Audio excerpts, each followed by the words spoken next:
Social engineering.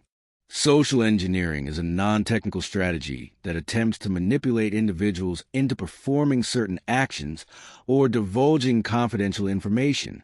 Rather than software or hardware vulnerabilities, social engineering exploits human nature, taking advantage of people's willingness to help or preying on their weaknesses, such as greed or vanity. Pretexting.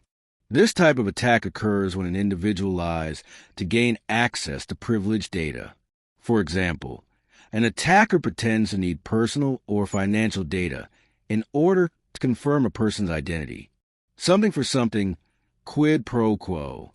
Quid pro quo attacks involve a request for personal information in exchange for something like a gift. For example, a malicious email could ask you to give your sensitive personal details in exchange for a free vacation. Identity fraud. This is the use of a person's stolen identity to obtain goods or services by deception. For example, someone has acquired your data and is attempting to issue a credit card in your name.